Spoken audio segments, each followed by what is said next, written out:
Welcome to the show, Aaron Green. How are you doing, man? Thank you so much. Thanks for having me on. Yeah, I'm good, man. Really good. How have you been? Yeah, good. It's been a good start to the year. I was away in Asia throughout all of January, so I managed to escape the kind of dreary London January blues. And then I didn't book return flights, so as soon as work came up, I was like, let's go home. And then ever since I've been back, I've been bobbling along. It's been nice. There's been some really nice, lovely like creative projects. It's been a lot of fun with beautiful people. Yeah, it's been good. Been You did good. like the little alien project recently, right? Like, Yeah. was it commercial Yeah. or something, or what was it? That was a music video with Cassandra Powell. Ah, Yeah, sick. that was a very crazy, ambitious project, but very beautiful. It was like, yeah, it was Cassandra always has like it's actually the first time I worked with her. But she always has like crazy kind of ideas with a lot of prosthetics and like ambitious. Ambitious, but you always want to be ambitious. You want to try and always want to try and do more. That's always a good thing, I 100%, think. 100%, man. And just Asia and stuff. Like you just like the other DPs were like escape during January, trying to Yeah, stay I think a away. lot of exactly. I think a lot of people I know like there were so many people out in Asia, like in January, like I bumped into a few of them, but like yeah, I feel like like most of the film industry or at least in my circles tries to escape at the start of the year, try to I understand why, especially in London. It's yeah, so grey and cold and rainy. You just don't want to be around, right? It's like literally it's horrible. as soon as it came back, I was like nothing's spoiling my mood, and then within a week back in the anxious comparing yourself kind of London mindset. That's true. Yeah, I guess when you travel, you go a bit out of that mindset. You just like free yourself a little bit Mm, more and then just yeah, calm yeah, down. it's yeah, just being in a new space is magical. It's nice. It's I, nice. I followed your stories there. Like they looked so beautiful, the places that you went to. It was really like Mm, it was amazing to look at just from the pictures. It's like crazy. we managed to go to some gorgeous spots. I went away with a dear friend of mine, Gael. Or I always butcher the pronunciation of his name. Gael. Gael.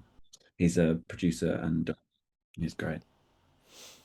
That's amazing. Um, Did you go yeah. like on like did you drive like travel by with like motorcycles or something? Or like what did you do? Little bit. We did a little bit of that. Yeah.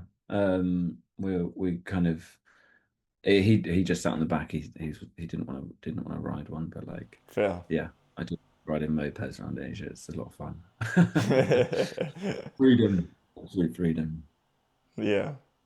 And now you're back. So have you yeah, you've done this one project now that you've been back. Has there been like other like projects or something like is there something coming up? Or is it still like waiting at the moment? There's a few little things on the horizon. There's some things with affirmative media and Dumi. Um, I did a fantastic little it's like a passion project dance film when we were in the Royal Ballet Opera House. It's a real kind of pre Andrew, the director, is great. He just messaged them because he knows everyone there and like he just messaged the Royal Ballet Opera House and was like, is there any possibility of shooting on the main stage? Um, and they said there's like one day for like an hour or two in the next few 2 months. It's on the 21st of February. And yeah, we That's so sick. it was magical. It was a fucking incredible shoot day. Incredible shoot day. That's great. And obviously, I know with my work, you just like you shoot so much over the year, and then yeah, Mm. if you take a break and you come back, and then slowly the project that you've worked on come back, edited and like color graded and everything. So it's always like Yeah. nice to get this stuff back after a long Yeah, time. it is funny that waiting because like sometimes projects come out within a few days, like sometimes, and then long form projects, could take like year over a year. You're waiting for a long time after you filmed it. Often depends how much post I guess there is to do, but yeah, it's that wait, isn't it? That's the way. And what Yeah. kind of projects do you do? You already said you did like a music video. Or do you do like mostly music videos, or what kind of stuff do you usually do? It it really does vary a lot. Like I very much found my feet when I moved to London in the music video scene. Um, and that was at a time when kind of music videos were, I mean, it wasn't the 90s, of course, but like music videos were booming. Like there was always like a rap video or some kind of there was like it was like the bread and butter stuff. Like those projects were just always happening, and they didn't have much money, but they had some, and it was like a really good area to like. It was a great playground for like creatives to just kind of mess about and like experiment and like and find out what you do and you don't like doing. And I did that for quite a long time. That was kind of how I kind of came found my feet as a camera assistant. And then it was because I was mainly in that world, it was like quite easy for me to like make the transition into shooting because they were low budget projects and they always needed someone to like not pay very well. And I was like, yo, that's me. And it was yeah, it was a good time to transition because there was a lot of shooting. But yeah, these days it's kind of a mostly over the past year or two, it's mostly been like a mixture of commercials and music promos. Um, but I've done all kinds of stuff. Like I shot like a TV series, an ITV series, like 3 years ago. And I did just after COVID. I was in the Caribbean for 3 weeks doing a BBC documentary. Document like I feel like every genre of filmmaking has like different you can gain different things from.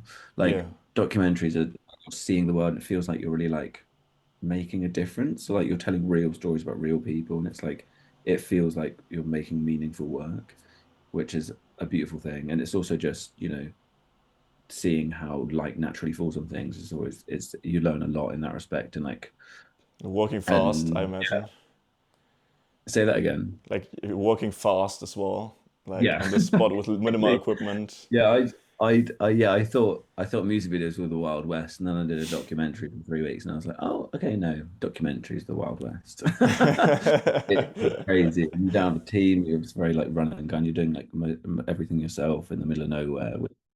Yeah, it certainly did teach me a lot. And I also like constructing stories on documentaries. Is it? I don't understand how like documentary directors do it. It's an absolute head fuck. Like you're filming, you're kind of guessing how things could unfold, and you're dealing with real people, and it's like you're kind of setting up scenes to kind of let things happen naturally and just filming as much as you can and then kind of writing the script and the edit essentially. It's a really it's a fascinating process. It's Yeah. very, very complicated. You need like a second brain Um almost just to think about all this stuff while yeah, it's being recorded and then adapting the questions to that as well. And then yeah, constantly having yeah, a structure in your head. Like I think you need to be a very organized person to do that. yeah, truly, truly, truly.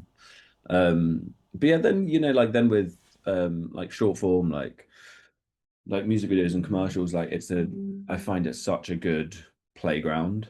It's incredible. It's like I almost look at all that stuff as kind of practice for doing narrative work because you just get to do anything. And I think we're in this time when a lot of kind of we're I feel like we're in a time of a lot of like experimentation and like people I feel like creativity is really flourishing at the moment, and like all like from all kind of walks of creative work. I think or artwork. Like I think in this kind of post-COVID reality, it's all kind of because we were like suppressed and locked up for 3 years. It's not now we're kind of blooming and exploding with like how that all that felt maybe, but like with the from the movies that are coming out, from commercials that are being made, from the music videos, that it's like it really feels like a lot of creative expression. And I think, Yeah. and all that kind of freedom, visual freedom that short form has, I feel like that's kind of leaking into long form as well. Like you look at movies like Poor Things and stuff, it's like fuck the rules, do anything. It's like, Literally. I accept it. It's work. It's like a crazy Yeah. world that that that is shot in such a unique way, and you're like, I actually accept this, which is a wild thing. Like to shoot a movie that differently and for an audience still to accept it is an incredible thing. And like I just love the fact that we're in a world where you know like kind of cinematography is you can, yeah, there's no rules. I love it. It's great. And 100%. Yeah. short form kind of teaches me that, I guess. But yeah, of course, like I think with and then with long form, that's like or narrative, I guess, shorts included. Sorry, is that noise? Is that It's kind of okay. coming It's from? fine. Don't worry. Um, it, that's where I want to head, of course. I think that's where a lot of people do because it's like, it's this just you're. I feel like that's the reason why a lot of us got into this, to tell story, to like manufacture like human stories and try get a human reaction from an audience when they watch it. Like that's something really special about that. It's a really yeah, it's a really magical thing. Like I don't know the times when I've been sitting behind a camera and have like being the first to like witness someone's performance is like it's like there's been a few times where it's like sent me to tears. It's been like wow, this is incredible. When you get like good actors in front of the camera, it's really magical, really magical. 100%. Yeah. And more feature films or TV shows Oh, anything and or everything. Like I think, anything not specific yeah, I about that? think I I did so 3 years ago I did a 6 episode TV, I think I already mentioned, a TV show, um, which was great. It was a lot of fun. I was, very much um learning learning very, very quickly. But I was with an incredible director called Asim Abbasi, who was kind enough to bring me onto the project. Um, yeah, and he really kind of he yeah, really kind of took me through the whole process. And I think it was a lot to learn very quickly in terms of like the difference between long form and everything else. Do you feel It like you was need something like when you start into that, you need someone to just take you through it a little bit? yeah, I feel like people kind of adopt mentors and I I think anyone's capable of doing anything. I think it's for me at least I feel like a lot of it is kind of courage.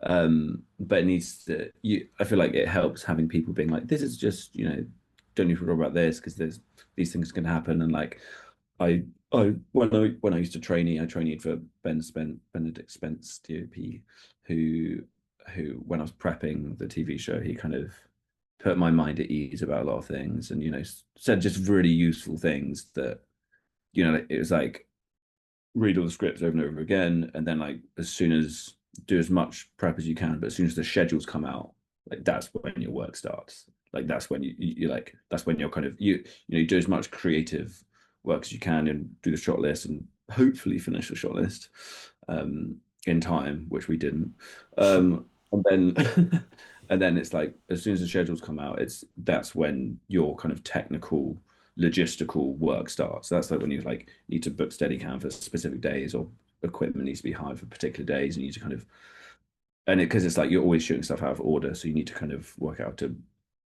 create some form of consistency across seat like marrying up to one another in the edit and it's yeah and hopefully you've got a team around you that can work with you on that and like figure out all the logistics because it's a big logistical endeavor doing kind of like dissecting a kind of long production perspective.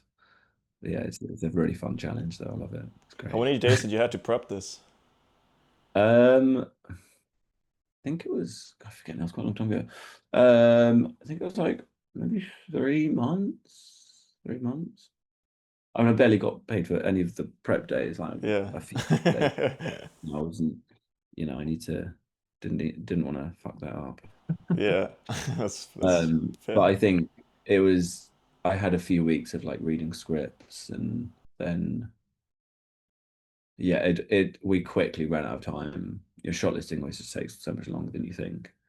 And we shortlisted. We were started shortlisting in narrative order, and they were like, "Oh, we're running out of time. We need to shortlist in schedule order." And then we shortlisted like the first 3 weeks, I think, and then we got to like week 4, and I'm like, "We don't have any shortlists." So I did it on Saturdays and Sundays and stuff. Kind of hot. half And doing it now. shortlists for feature films are like massive, right? Like there's so much to Yeah, go through.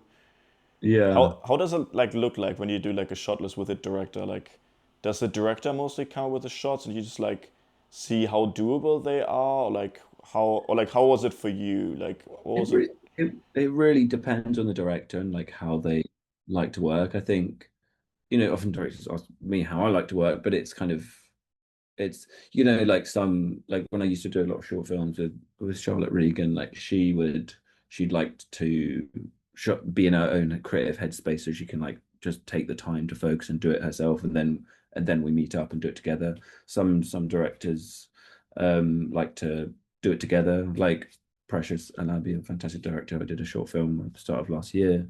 She kind of like doing it together, which is I personally really like because I can like really, if it's being created at the same time, like when I'm there, I can really get my head into the shots. I think Yeah. I'm kind of able to like drill my head into things if it's like if I'm reading someone else's work. But it really revolves around how the director likes to work. Like I think a common thing across most like visual people is like having at least whether it's a shot list or a storyboard, just having some kind of visual reference for the shot. It's the worst thing being on set and just having like a description that you wrote like a month or two ago, and you're like, what the fuck was I on about? Yeah. And you're like rushed on set being, I don't actually know what I was talking about when I was writing the description for that. And just having like a little reference is, or drawing or something. It's like a godsend when you're like need to move quickly on set. And it's like, right, know what shot that is.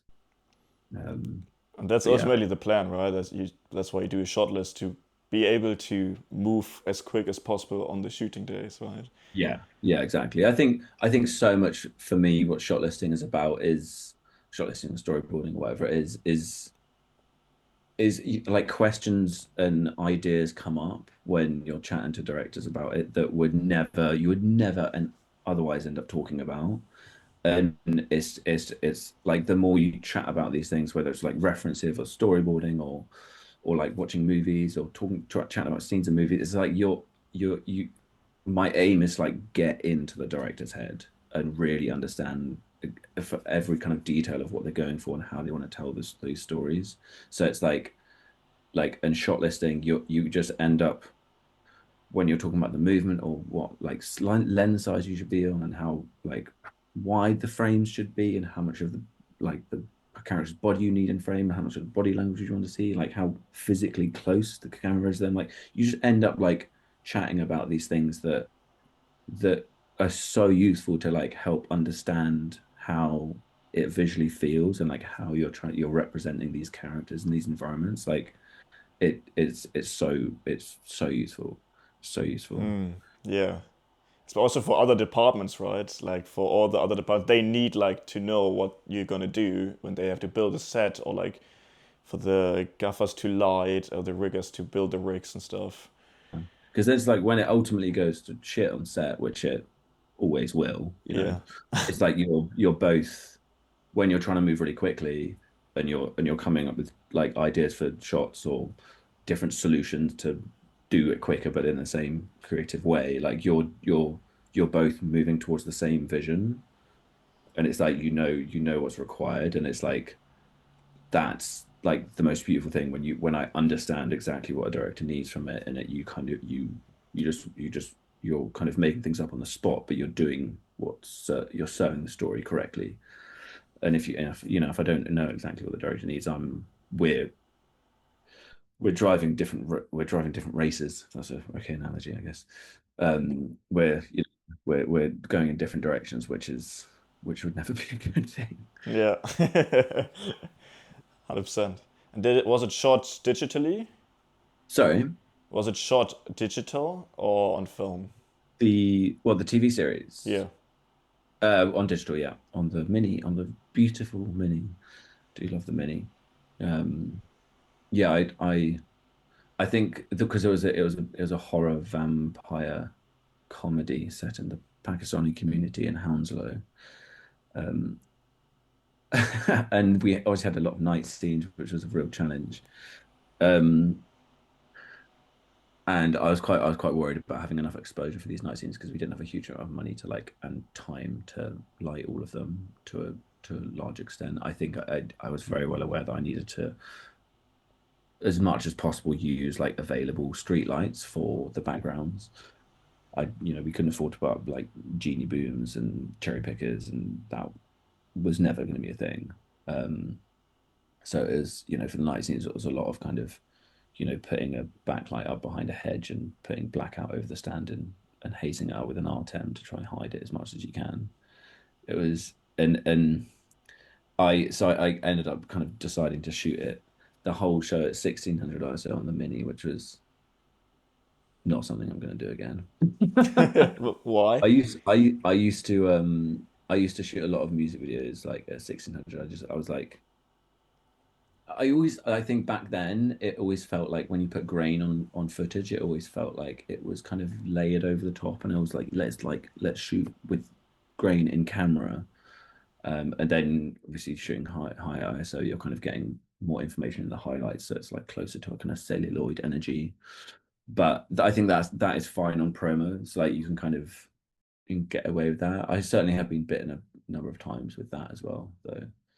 Um, and then yeah, I think it was a combination of me using the shooting high ISO on that show, and then also using way too much top light, way Mm. too much top light. And it was it's a comedy, and there needs to be light in people's eyes, and there just wasn't enough. And grading that was a bit of a scary experience. Yeah.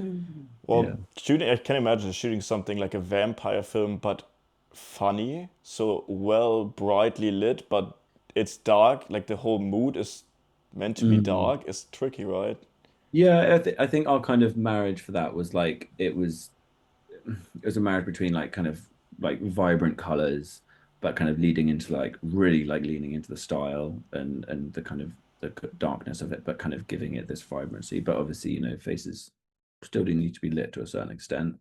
Uh, but it was, yeah, it was very kind of suitable for this kind of style and look of shooting that I'd kind of absorbed from like the music video days, I guess.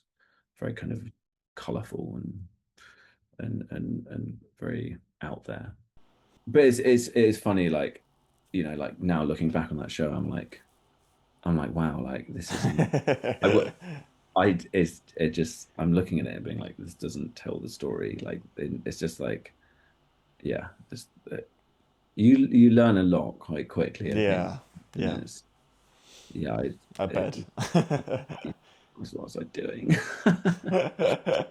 Yeah. And he said like it was quite dark the entire time. Did you aim like because I'm at the stage at the moment I'm like really thinking about closing down the aperture to get like larger field of view because I just like the look of it more and stuff. But then you need to bring up the ISO if you're shooting outside, especially during night. Mm. Were Yeah, you I think shooting at like a very what kind of like was it like a consideration the whole thing? I think well I to be fair, I wasn't nearly as wide open as I was expecting to be Hmm. throughout the show. I was probably if my memory serves me well, I was probably around two a lot of the time. Um, but yeah, I mean, it was Super 35, so it wasn't like crazy shallow like you get with all this LF days. But yeah, I'm the same. I'm totally with you. Like, I do.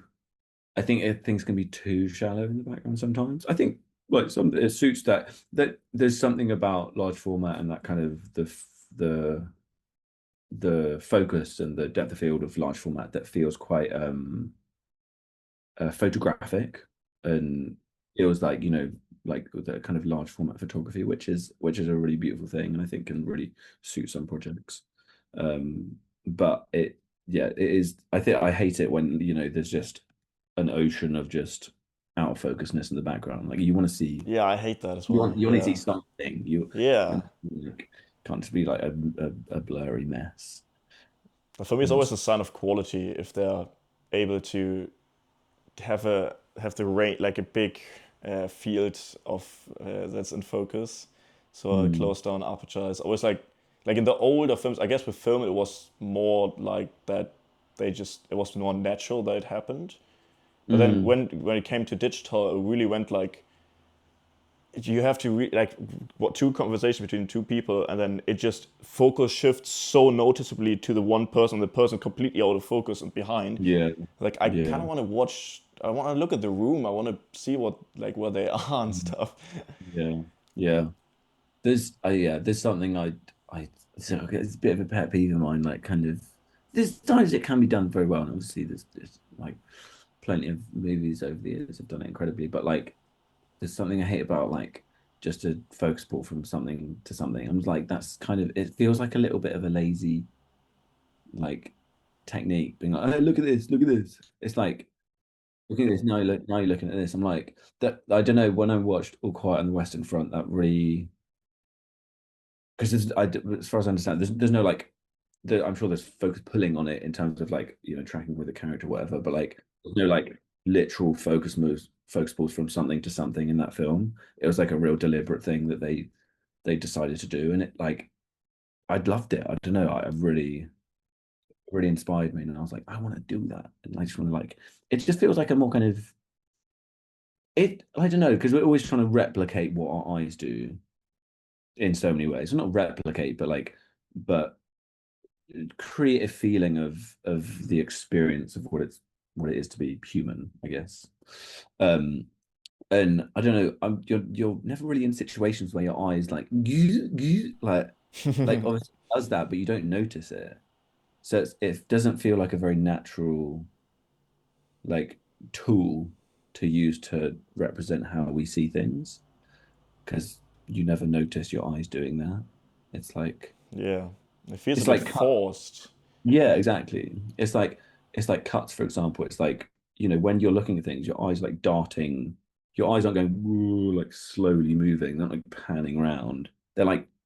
They're darting around like that. That is how a cut feels. It's like cuts are very a cut is the cut is a beautiful, like kind of natural way to kind of move between certain images. It's like it feels quite natural for how we see, I think, because like yeah, when you're looking around, you're literally darting all over the place.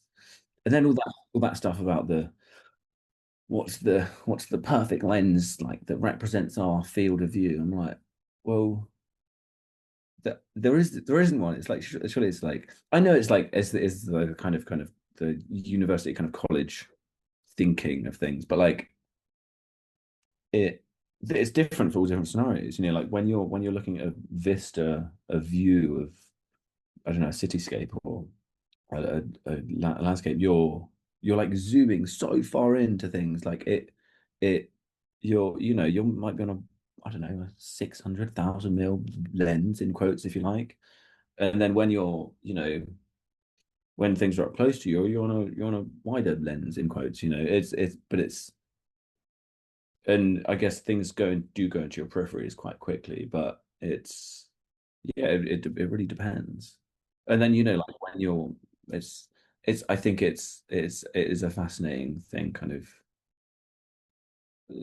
seeing and kind of like as you kind of the more you learn, the more you kind of and then the more you kind of look at things in life and experience different things, the more you're like, oh yeah, that's like a kind of representation of how what that experience feels like, and then you kind of put it into work, and it's like, oh, that kind of works. Like, yeah, I love it all. It's great, so much fun. 100%, 100%. Yeah, but speaking about lenses in general, do you have like a preferred set, or do you really Yeah, vary just from project to yeah, project? I think it varies. It varies a lot. I I particularly like extremes. I like like shooting at 1600 ISO for years, and like I like extreme layers over the image. It makes them feel safer.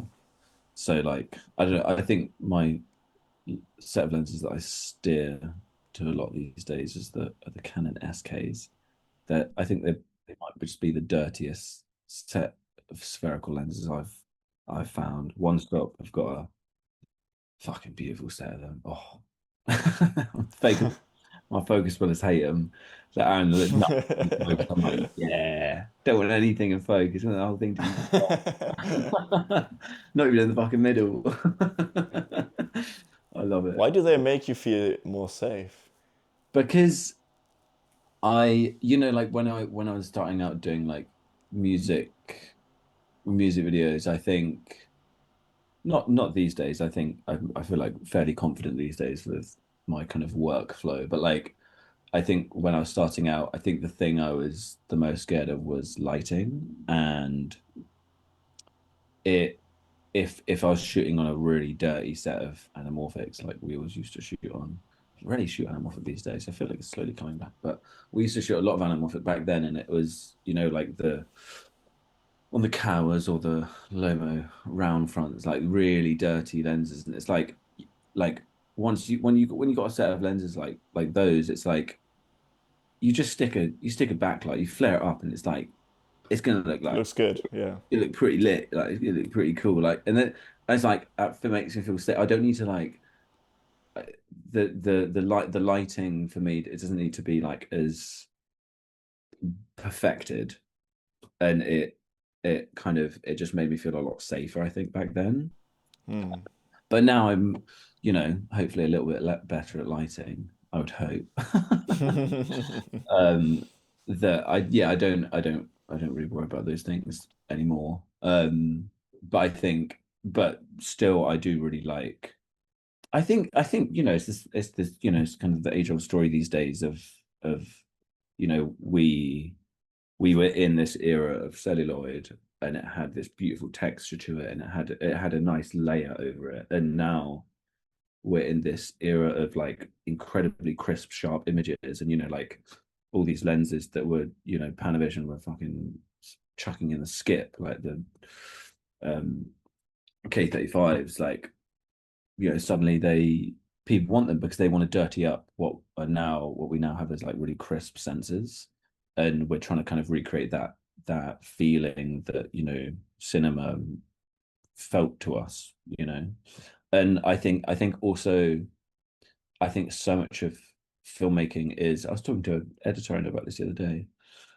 That so much of filmmaking is you're trying to put a layer over the image to disguise the lie of what you're creating, and there's so many things with that. There's like uh, Gaffer I know, like, he's watching like the original Star Wars movies on his old um on his new TV, sorry, and suddenly the veil of secrecy is gone. You can see all the props. You can see things that you don't want to see.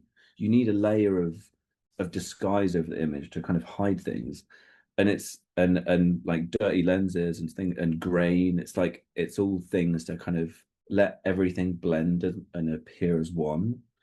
I guess quite a good example of this is, like when they did um the Hobbit movies in 48 frames a second.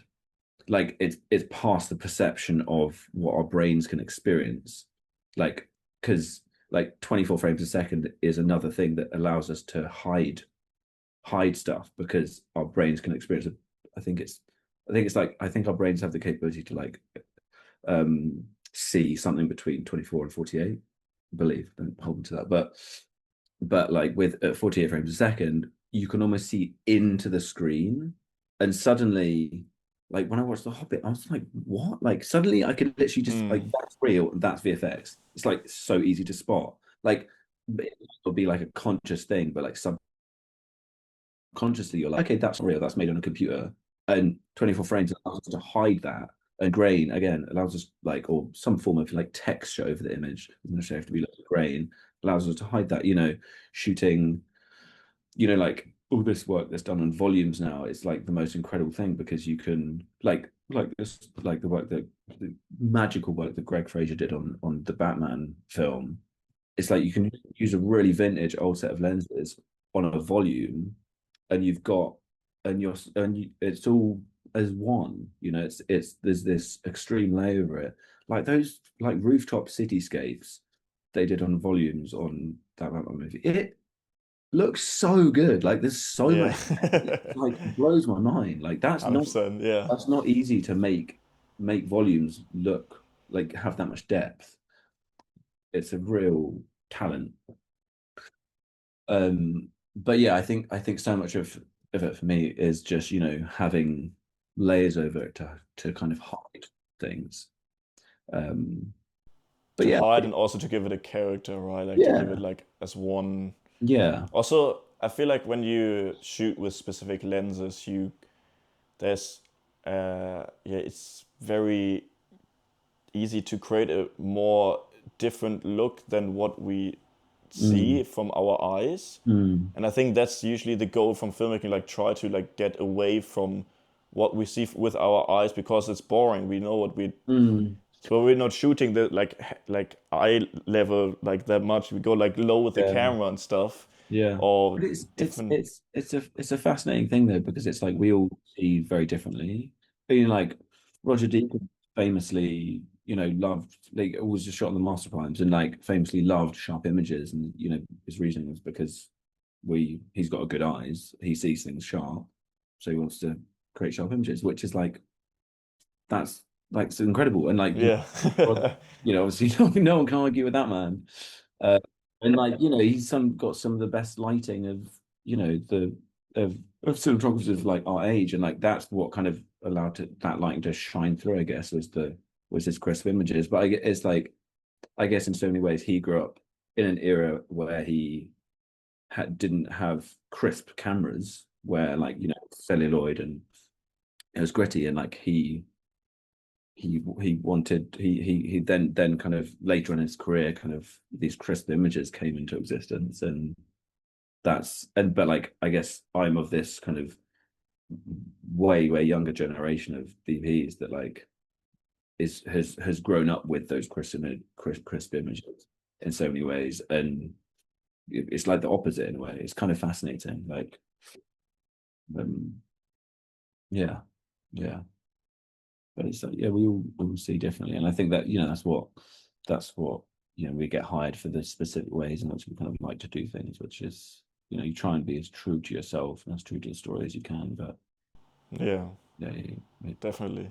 it's Um, for what kind of role do you think confidence plays in your career? a lot, a lot. That's something I've always struggled with. It's yeah, a lot. I don't know. I look at a lot of people around me that are much more confident than myself, and it yeah, I think it allows you to like just bulldoze forward and power forward, and that you because I think to kind of succeed in this industry, you need to not worry and think about things or think about anyone else. You just have to Yeah. just fucking send it, and yeah, that's certainly, you know, I'm okay these days, but you know, like, I think there's always the classic, you know, things of, you know, because, you know, out of any role in film, I guess we're kind of forced to live our lives on Instagram in so many respects. You kind of have to, like, it's like you need to be busy on it and post and stuff, and that in turn, you know, get sucked into the to these deadly algorithms. And then you're like, ah, I'm not good enough. And then it's like, and then you and you're like, fine. It's but it's a battle, you know. Like I think it we always look up and we never look back, which we should do. But then at the same time, I think it can be useful for our mental state to look back and be like, wait, 10 years ago, I was dreaming of being in this position and, you know, kind of living it. And it's like it's very easy to forget like where you like how far you've come. And that's because you just end up comparing yourself to people, which is Yeah, the people you compare yourself with are growing as well. They're like yeah, you start yeah, when you're up there, then you have the new people that you compare Mm, yourself to, they're like mm. even more up there, and it's like it's constantly Yeah, shift. You're never yeah. there. You're You're constantly never, chasing. You never arrive. yeah, you're never, never good enough for yourself. But it's like, people are doing the same thing with you. It's like these online spaces, it's just a loop. You see stuff that people posted that makes you feel shit, or hopefully you're inspired by it, happy for your friends. But like, and and and then you post stuff, and that in turn makes other people feel shit, or hopefully it might inspire some people. But like, it can do like, both of those things, and it's a funny cycle we get Yeah, it is really. with these online spaces. Yeah, But yeah, I think confidence is a big thing. I think that's been the main, to be honest, the main thing that's kind of held me back throughout my career. I think for sure, for sure. especially the DP, right? Nobody wants a DP who's like, I don't know what, I'm not too sure. Yeah, yeah, Maybe this, maybe I don't, but I'm not 100% sure. We want yeah, people who are like, this works, that yeah, doesn't. yeah, yeah, yeah. I think I'm not gonna lie. Like being on set is is is is the place in my life I feel the most confident. It's the thing that's allowed me to actually, kind of be confident in any respect. And it's like it's a really it it's my happy place. I love it. It's incredible. And I think, yeah, it's like I don't know, like I think I'm not, like, in my personal life, I'm not really someone that, like, when I'm going on trips with my mates, I'm not rarely will be the one that like leads the group. There's always someone else to. I'm like, yeah, cool, you do it. And my mates find it a bit annoying, but like on set, I have to lead departments, I have to lead teams, and I have to control things, and that's like I kind of love it. It's kind of strange. I'm like the complete opposite at work. I kind of love the control of it. Like, and like, yeah, you need to be decisive, and it's like I'm able to. I think when I know, got a very good idea of the logistics of the shoot day, and like I know exactly what's creatively required from the project. It's like it's so much fun. You're locked in, like you get locked in, like you're like laser focused. It's like, and nothing else, You nothing else wake up matters. and this is the first thing you think about, and the evening is Yeah, the last thing you think about before you go to yeah, bed. And yeah. it's great. It's really good fun. Like I did a little TV pilot with a good friend of mine, Tommy Davis, end of last year, and it was just like, yeah, it was the most satisfying thing shooting that, and it was, yeah, I was so focused, Mm. so focused. It's just like, doing this shot, and then you set up for this shot because we're doing that shot. If you take that shot's time, it's just like everything needs to be happening at the same time. And like when you're working with an incredible AD, very dear friend of mine, Samuel Barnum, is love working with him. He's great. And it's like when you've got that rapport with an AD, when you really trust each other, it's magic. It's pure magic. Yeah, My as a God. DP, the AD relationship is Yeah, it's essential. important. It It's saves you, that gives you the time. Yeah, yeah. But it's like it's a to and fro, you know. It's like when you have that respect for each other and you understand, and the AD has, they have an understanding of what you need, and I know what they need, like it's a to and fro relationship. You can't just all day being like, no, I need this line, no, I need this time. It's like, no, that's not going to work. I'm not the most important person on set, no matter how much, I don't know, a commercial person might think that, like I think obviously on commercials and music videos, the DP is perhaps more important than they might be on a narrative set, because it's very those environments are obviously very visual. But like, like what I do, I'm failing at my job if I'm taking up all the time. I'm What I do is only in support of a story and the characters that we're trying to tell the story about. Like that is, like that's all my job is, to enhance what the characters are going through in that environment.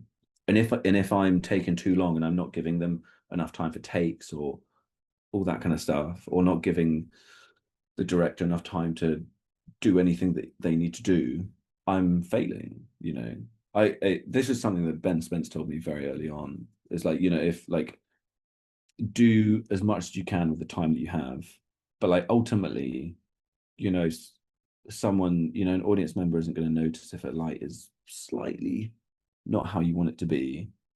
You're the only one that will notice that. They're going to notice if like the shots aren't there because you've taken so long and you've essentially deleted shots from your director's edit. That's you know, and it's because like it's like the most time pressure environment. Like you gotta get the day ultimately. You got to get the shots, and yeah, you do as much as you can with the time you're given, and yeah, there's always a way to make things work. Though, like there always is. Like I'm a big believer you can kind of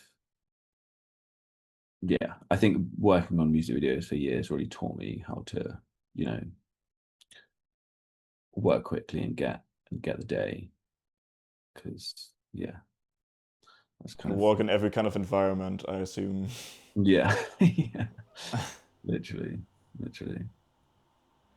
Um, did you go to film school? I did. I went to Ravensbourne like everyone else, it seems. Yeah. Yeah, I was very, very lucky because I grew up in the countryside, in the south of Dorset. And going to Ravensbourne was like my, excuse me, was like my ticket into London. So it was essentially like a time when I was getting like, a loan and a grant from the government, or I could be in London and work mostly for free and very very low paid, and gather up a contact base for those 3 years. And then by the time I graduated, I just had knew enough people and had enough of a skill set to kind of earn enough to stay living in London. Um, it was it was like any other course. It was great, and like we had incredible lecturers, but the value in it was working on set. Within first year, I think most of us like were like working as camera assistants, and it was it was so we were like so competitive. Like we were like, yeah, I just learned this, and then no, but then this is the right thing to do. No, like no, no, no, I just learned this. This is how you do it, and it's like Yeah. we were like, it was great. It was incredible, and like like Ali Baines and Bradley Stern and Chris Broomfield and all the guys. Like, yeah, it's we were perhaps too keen. We were definitely too full of ourselves. My God, you're in this like alternate reality of the university, and you're like, wow, we're the best things that ever happened. And then you graduate, and you're like, fuck, I don't know nothing. Yeah. Absolutely nothing. I'm clueless. But it was a really it was a really fun time, and it really kind of set me up for where I am today. Like I think my girlfriend at the time knew some like production manager, and she and I was like load. I think it might have been one of the first times I was ever on like a proper set. I was like loading for the incredible Carl Burke and his focus puller, and I was like, who the fuck is this? Don't know. But I got into this music video in the famous 777 Commercial Road. And then then I just started this kind of run on music videos, and like I just kind of didn't stop.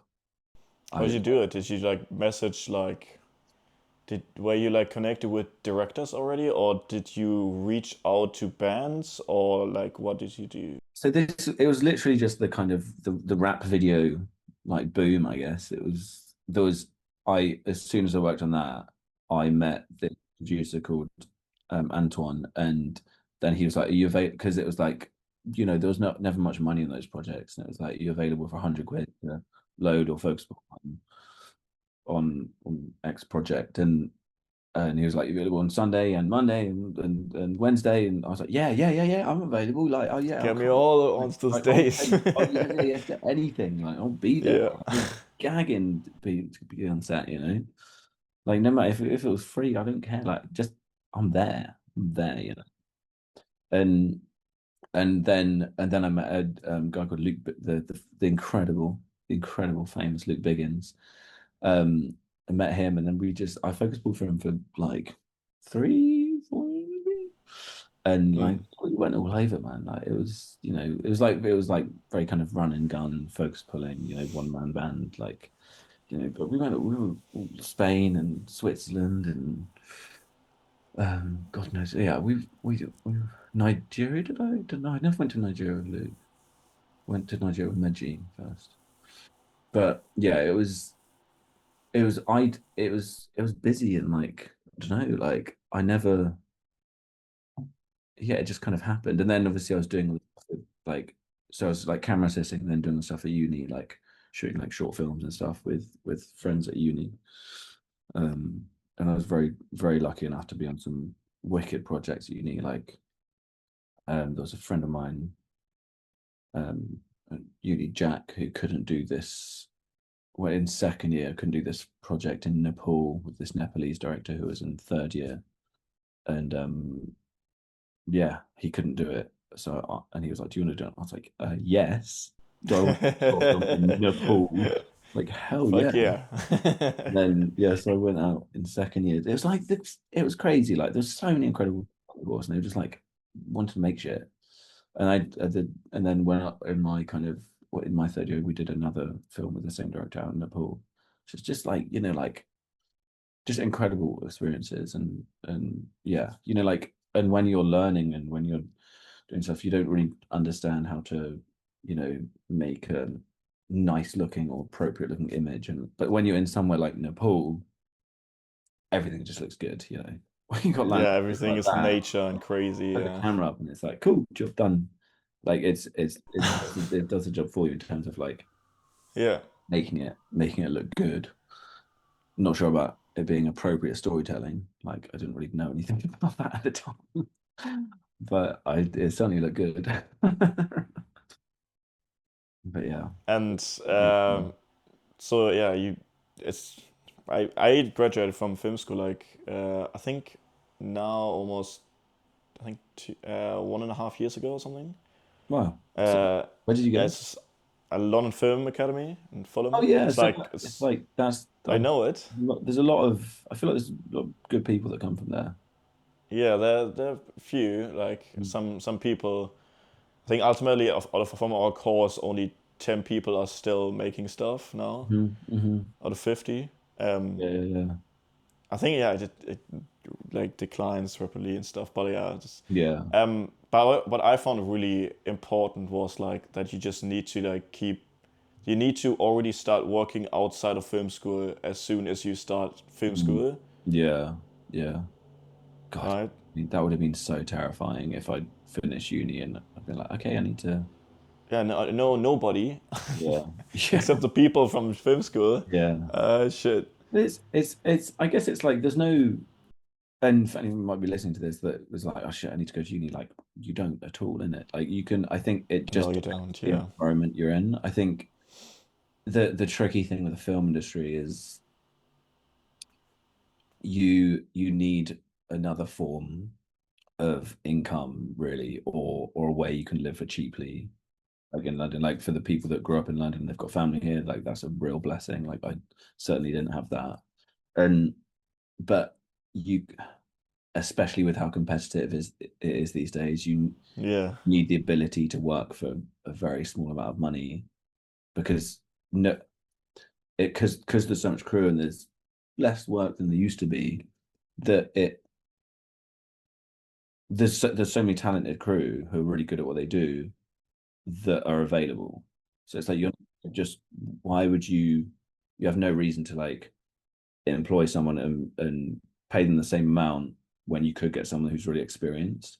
You kind of you need an environment to like to learn and get a skill set so you can then it's like it's such a tricky thing because it's like everyone deserves to be paid and everyone should be paid, but with film it's so competitive and you kind of need to get some form of a skill set to kind of compete with everyone. Um, but there's some incredible, very like hungry people starting out, and it's like, yeah, Yeah. it's it's it's it's beautiful to see. Yeah, the people I'm working with, like we did like, I think we're doing pretty well. Like we're just on loads of sets, working like Mhm. constantly, like on smaller projects, music videos and Yeah, small yeah, commercials, spec yeah. ads, whatever, Hell yeah, that's what little it's all about. short films and stuff. Yeah, man, love it all. But it's so fun. I love it. Yeah, And yeah, it's but yeah, it's not easy in London, especially when there's so many people. it's a really hard city to. It's yeah, it's tricky, really tricky. It's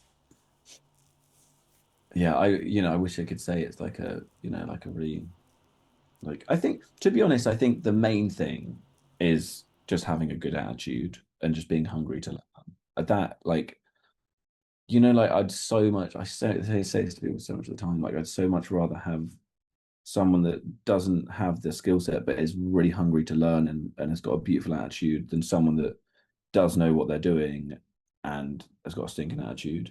Because if you've got a bad attitude, like why you can't where Yeah, why are you here?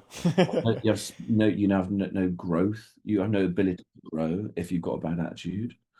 I just it's like yeah, it's like because you can mold and like when you're hungry and you're keen for it, like those are kind of people you want around you.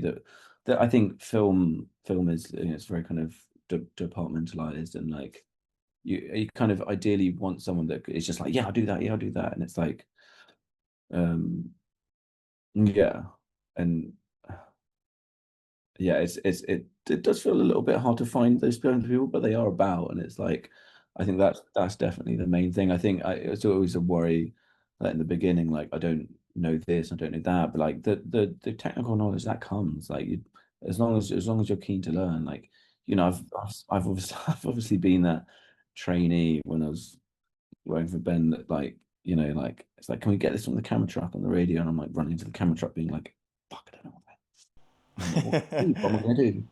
Why didn't I ask what it was? And then get to camera tracking, like, so what was Yeah. where is it again? And it's like, just ask. Just ask, I can relate to that so no much. one like Yeah. it's like it's like the best thing you could do is ask. And I think there's obviously the fear of that, but yeah. um, when you went through the different like you went through camera department to Mhm. DPing. Mhm. Looking back, would you do it again that way, or would you just straight go to DPing? I I think there's a the people that I know that went straight to shooting, Luke Dryden, Olan, just started shooting and I think there's this really beautiful like purity that gives you. You're like so and like what I see in those guys, it's like they're so like pure. They're just like creative. I think I think going through camera gave me this kind of for years after I um stepped up to shooting, it kind of gave me this the wrong kind of mindset to walk into like a kind of DP career. It was like it was like from a thing looking at things too much from a technical perspective and like being not maybe not kind of like being too distracted by the technicalities of things. Mm, yeah, And the like doability and stuff, and yeah, and like when your camera team doing things, being too aware of like how long those things take and which is all really useful. Like it's so useful for me, like really understanding the intricacies of how the camera department work and how the equipment works. But I think it's also a distraction. And like I don't want to be thinking like that. I just want to be like focused on be with the director and in their head and just focused on just that. I think yeah, for a year or two, it it took me a while to get outside of that kind of AC like kind of headspace, and yeah. So I think I don't know, like I wouldn't, no regrets, I wouldn't Yeah, change it. And I think, you're happy like where you are. yeah. And I think, like when I've done documentaries, it's been like, and I haven't had like a crew at all. It's been incredibly useful, like and knowing my way around a camera. Uh, but I thought like in terms of the technicalities of things, like like a lot of very talented DPs that went through lighting, and that was probably a better route. Like the very talented Peter Bishop, like he went through lighting, a very successful gaffer before he stepped up, and and that's also a really good route. Like I, as a result of going through camera, I always kind of felt a bit like behind with my lighting when I was kind of starting, and but there's no right way. There's no.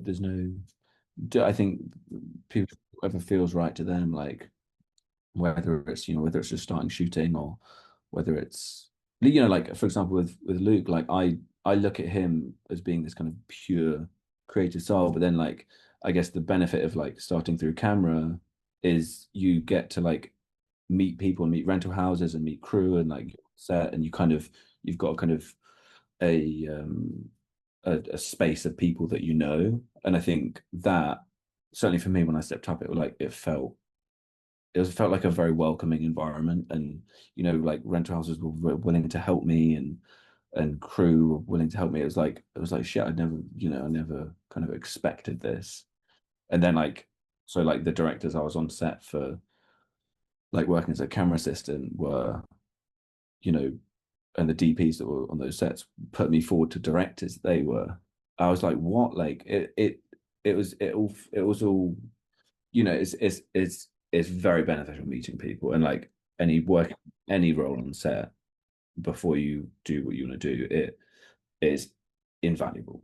I think being on set is a very useful thing. It's a very useful thing. But like it's all just, I'm always like all the technicalities, whether it's like the technicalities of how a film set work, or the technicalities of how a camera works, or how lighting works, or whatever it is, the technicalities can be, kind of completed in quotes. Like those things can be learned. And I think we often like stress out about those things and not knowing those things, but it's the creative side of things that you want to focus on. That's the thing that you never finish learning. You're constantly evolving how you do things, and that's the stuff that really does matter. And yes, of course, all the technicalities allow you to do your job better and and get a better creative result, because you can kind of, they go hand in hand and they merge and they cross, of course. But like I think it is easy to worry about all the technicalities, perhaps too much, I think. Well, speaking from my own experience at least. Yeah, 100%. But yeah. Um, definitely. I think it's also like where you get the opportunities, right?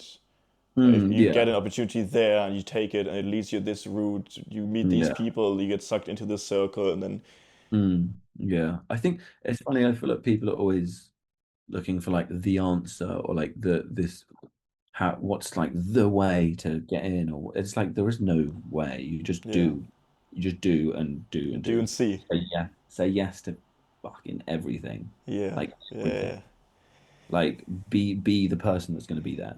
Like it's I kind of looking back, I wish I'd made more of a effort to like examine how the DPs I was working with were like lighting stuff, and how they were kind of like the kind of creative process. But like I was so kind of wound up in the role. It was like with focus pulling and stuff. It was, yeah. I yeah. looking back, You're very focused on your thing. Yeah. yeah, pardon the pun. Yeah, it's yeah. I definitely should have kind of examined things more and asked more questions, I think. But you still pick up. I think you kind of naturally subconsciously pick up things as well. Um, don't necessarily have to kind of, You learn what not to do. yeah, yeah. Hopefully. Okay. Um, Thanks, man. Pleasure. Thank you. Thanks for inviting me on. Thank you Appreciate so it. much for Really. your time and everything. It's been lovely speaking to you. Likewise. Uh, I'm where chatting with can you. people find you? Do you have your Instagram? My Instagram is Aaron Green, Arran, the Scottish spelling. And what other platforms I'm on? I've got a website as well, which is just aarongreen.com. I've got all the handles because I've got a weird spelling of Aaron. Yeah, Nice. Yeah, thank you so much. absolute pleasure, man. That was beautiful chatting to you. Thank you.